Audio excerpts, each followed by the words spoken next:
จงเอ็นดูมุมข้าน้อยที่คอยผัดบ้านเฮาคนใดใหญ่กันไปทุกทิศทุกทางจงทำกันเด้อไปดำหอยรัก15 ปีใครดำเฮาเสียดายเด้เมืองเฮาเด้แสนเสียดายสุดเจ้าเพิ่นลาเงินคืนอยู่ผู้เคยนอนต้องจอดจำลาปากไข่ปากน้ำตาไหลไหล15 ปีที่ไต้เขาเสียแดดเมืองเคยมุ่งเรือพุ่งพานอนอยู่สุขสบายลุงแก่งตาได้สร้างสาบ้านเมืองไว้ให้บ้านนี้จาก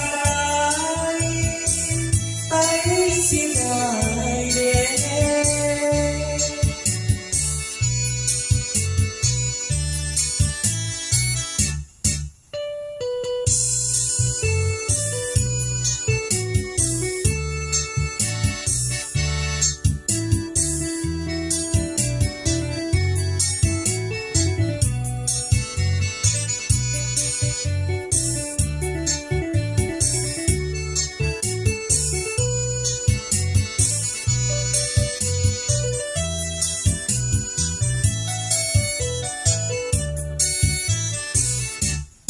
15 ปีที่ไต้เฮาห่างแดนดินจงเอ็นดูกลุ่มข้าน้อง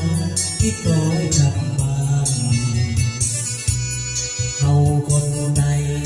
ย้ายกันไปทุกทิศทุกทาง